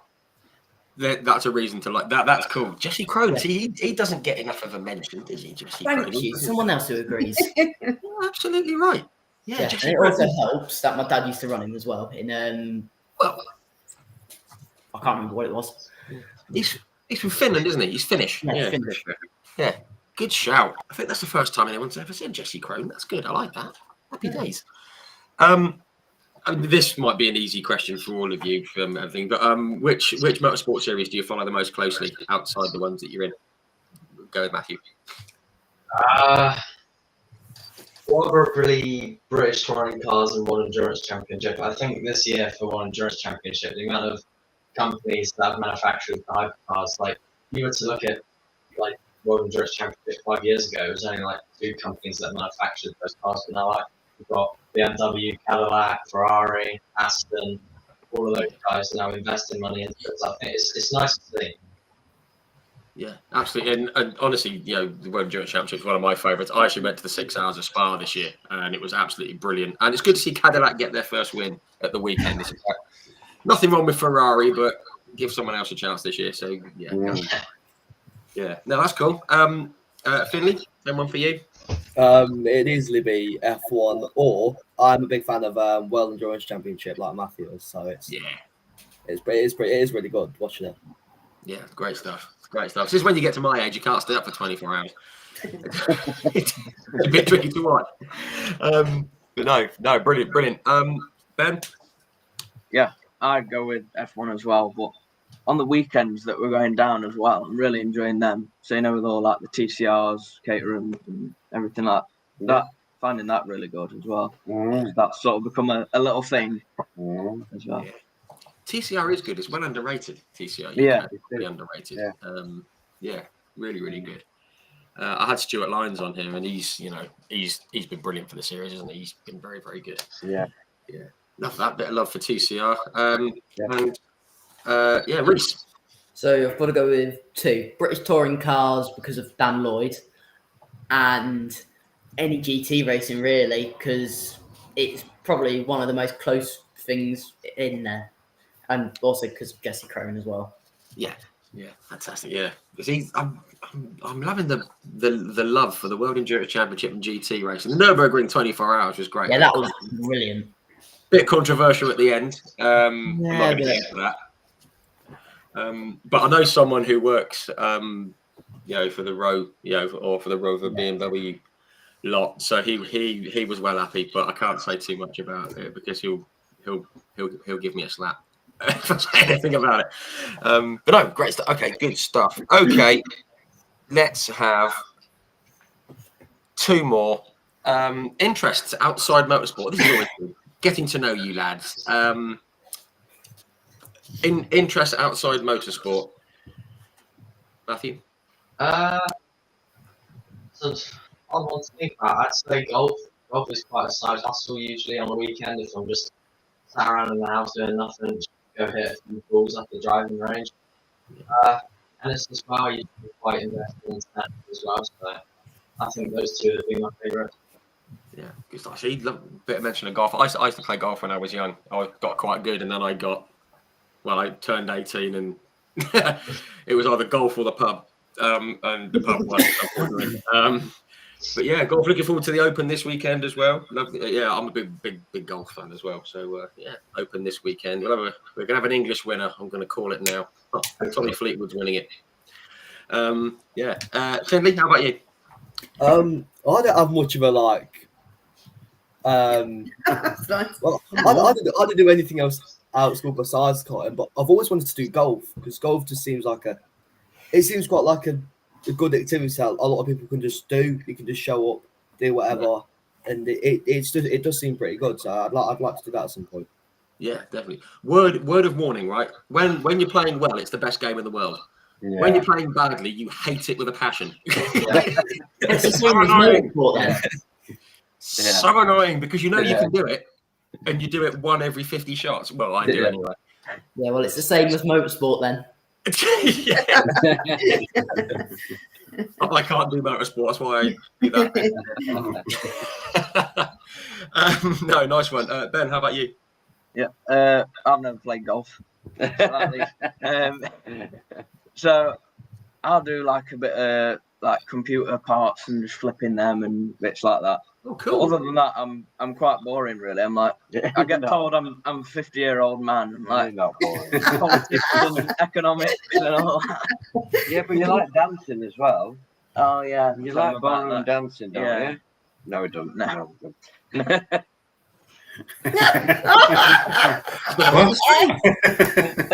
I don't know what to say. Nothing wrong with a bit of ballroom dancing. Charles Rainford did a bit of ballroom dancing. Very good at it. But no, that's I love all that computer stuff. That's great. Yeah, because that's not me at all. It's why I use this thing on just clicking a link. I can't do all the technical stuff. No, keep doing that. Absolutely.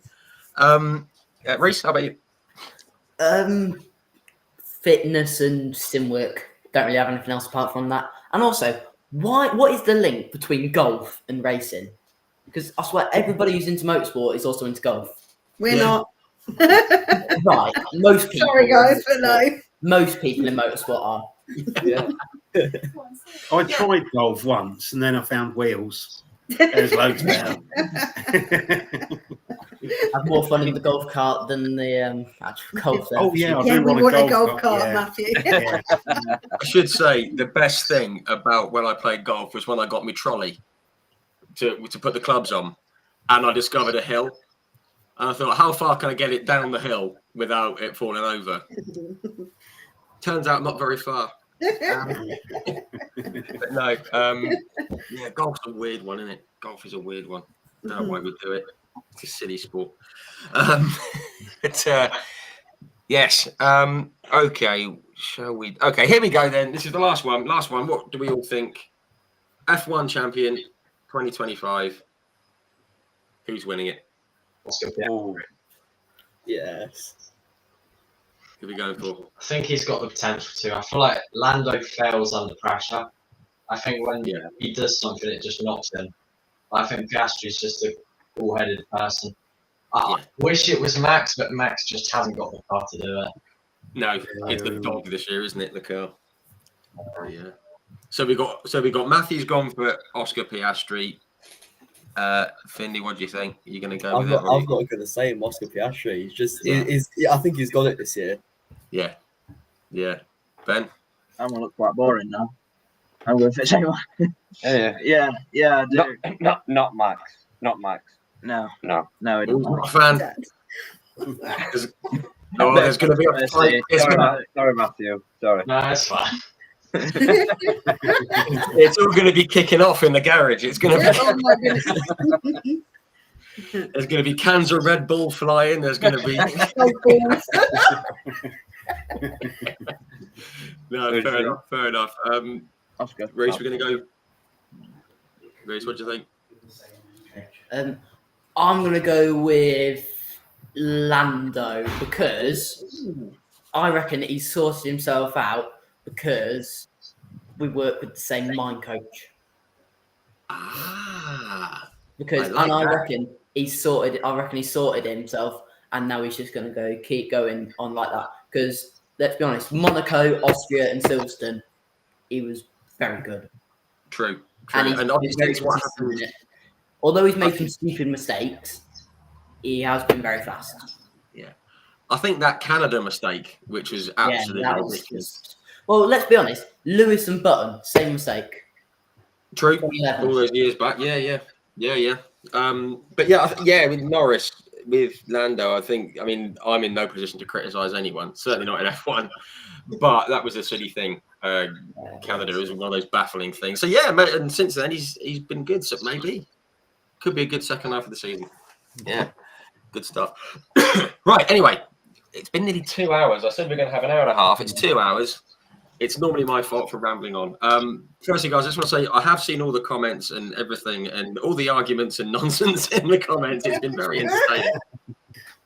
Guys, if you want to go back onto Facebook, you can watch it and see all the comments coming in. But firstly, thank you for all the guys who have tuned in and all the comments and questions and everything. All the racers that have tuned in as well. It's been great having you on board. But for biggest thanks, of course, go to all of you guys who have joined us on camera this evening, Matthew and Finley and Ben and Rhys, and to all the parents who helped me out with notes and info and stuff. Thank you all 4 of you for coming on. We wish you all the very, very best for the rest of this year and the future careers. We will be watching. Thank you. Thank you. Thank you.